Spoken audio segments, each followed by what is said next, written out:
Vou começar com a Desirê Penalba. Essa medida para os caminhoneiros é importante, Desirê?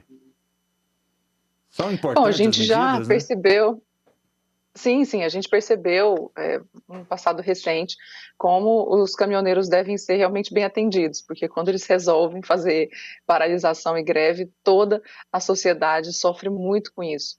A gente viveu esse medo, essa situação difícil ainda em 2018 e a gente não quer que isso se repita.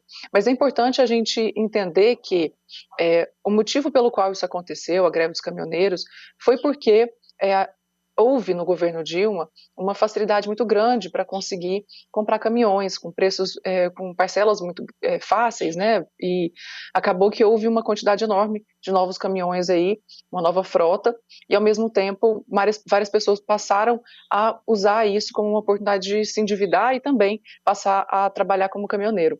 Mas a gente estava no período de crise, e aí a questão realmente atrapalhou bastante para que a oferta estivesse relacionada com a demanda, que realmente não tinha mudado tanto.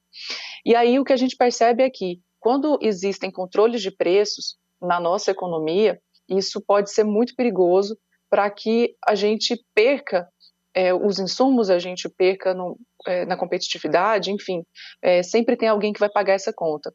Então, mesmo que os caminhoneiros sejam contemplados, é importante ressaltar que a medida de controle de preços ela é muito perigosa e deve ser tomada com bastante cautela para que a gente não segure de um lado e descontrole do outro, atrapalhando a economia de uma forma geral. Muito bem, a Desirê usou 1 minuto e 15, é porque na primeira participação dela, ela foi mais breve do que todos os outros analistas. Eu peço que respeitem o tempo de 1 minuto, né? Para a gente falar sobre esse tema. Martiniano Cavalcante, a sua opinião sobre os caminhoneiros?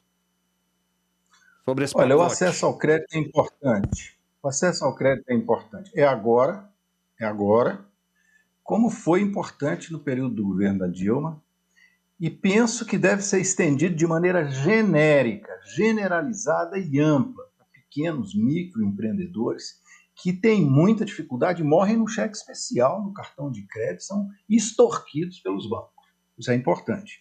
Agora, é preciso dizer que nós vivemos sob uma política de dolarização, isso é controle de preço, dolarização do combustível, que asfixia os caminhoneiros, asfixia a economia popular e beneficia grandes importadores, beneficia o capital internacional. Eu quero que você pense por que o álcool tem que ser dolarizado.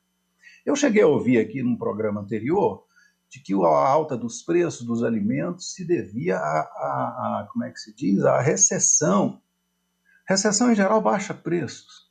Isso se deve à dolarização, à política cambial, que ampliou o preço, levou o preço dos alimentos acompanhando o dólar, como acontece com o álcool, com a gasolina e com o diesel. Isso precisa mudar. O Bolsonaro ameaçou mudar e devia ter mudado. Infelizmente, não mudou. Ok, Martiniano Cavalcante, Daniel Santana, a sua opinião sobre essas medidas. Os caminhoneiros merecem essa contemplação, Daniel?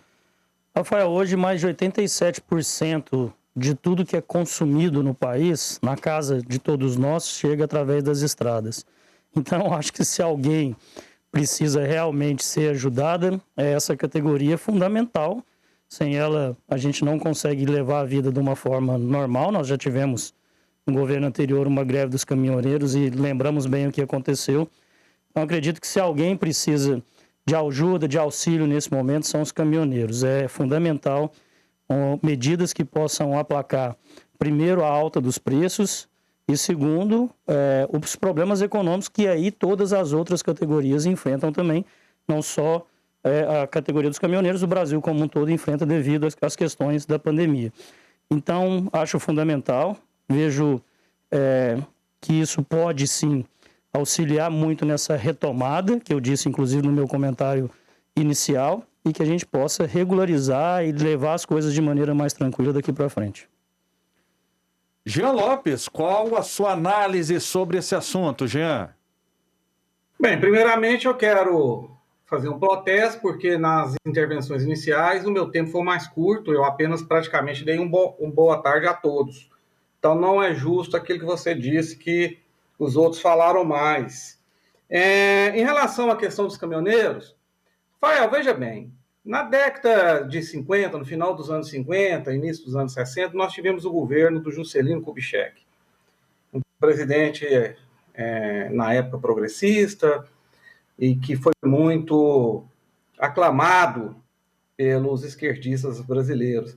E ele fez um grande mal para essa nação, que foi acabar com a construção de ferrovias e dar ênfase à questão automobilística, a estradas, ao transporte rodoviário. O Brasil, em consequência com isso, sofre, porque o transporte rodoviário é o mais caro, o mais difícil e o que mais gera risco à população. E as ferrovias no Brasil foram sucateadas nos governos, principalmente do José Sarney e dos governos petistas. Agora, o governo Bolsonaro tenta, de alguma forma, voltar a dar ênfase ao melhor meio de transporte. Como? Para concluir, Jean. Então está concluído. Ok, obrigado pela compreensão. Só lembrando, Jean, que na sua fala inicial você falou mais de 1 minuto. A gente ainda não havia colocado o timer na tela. O único que você interrompe sou eu, Rafael. Seu tempo acabou, Jean. Então pronto, eu parei de falar. Foi combinado com antecedência. Daqui a pouco... Tá tudo certo, eu parei de falar. O meu raciocínio foi cortado ao meio. O nosso telespectador, o nosso ouvinte, eu peço mais uma vez, aproveitem o tempo que é estabelecido de maneira A forma que você conduz o debate, a forma a quem você dá mais voz, é nítido, todos percebem. Tá tudo certo. 3201-7720, o ouvinte, o internauta, participam conosco. Vamos lá então. Michele Buzon traz o próximo tema do nosso debate. Michele.